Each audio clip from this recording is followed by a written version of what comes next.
Perfect. So I chose to run because I was concerned about the direction that some of our neighboring cities have gone into more divisive issues. And I think I and my husband chose to move to Plano because of it being a very welcoming, family-friendly, great community.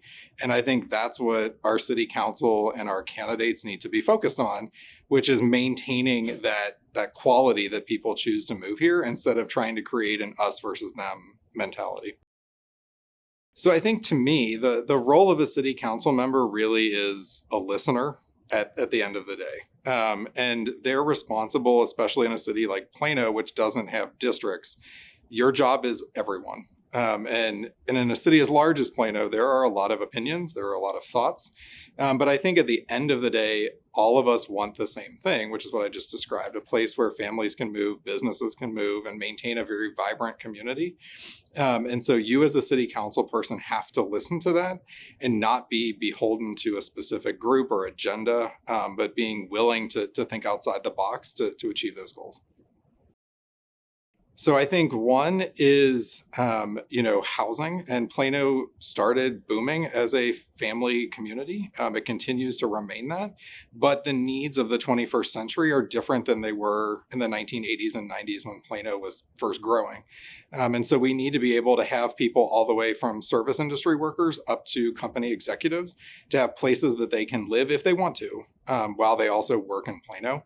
And so working with federal partners and state partners to use those dollars to try and find those. I think second is really looking at public transit and how do we make non-car transit something that's realistic in Plano. And so that includes working with DART, that's using our own funds, whether that's bike lanes, et cetera, to do those things.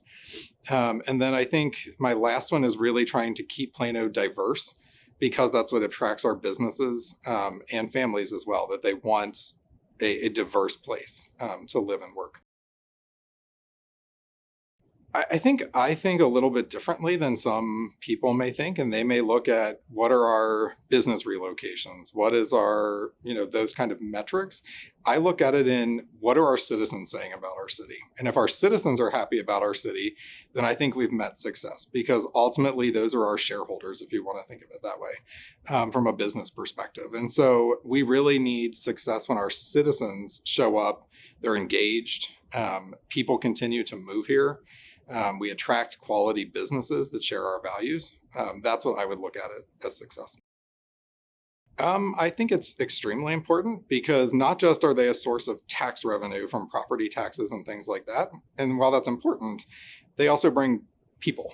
And I think you want quality companies, and people come with that. And I think that also enhances the diversity of this if we can have a diverse group of businesses as well, because that allows, as the times kind of come and go with the economy, that we have a diverse group. And it's not just like some of our neighboring cities where it was one industry, and if that goes down, everything goes down.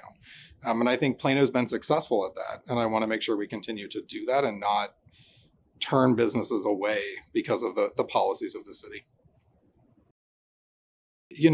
I think a recent council meeting didn't make me feel like people were excited about this, but there's some nuances to it. But I think DART giving money back is exactly what I was talking about, to take those opportunities to rethink what does transit look like and what can we do with that to enhance that aspect for our citizens, because it's one of the reasons I moved here. I take DART to work every day that I have to go into this city.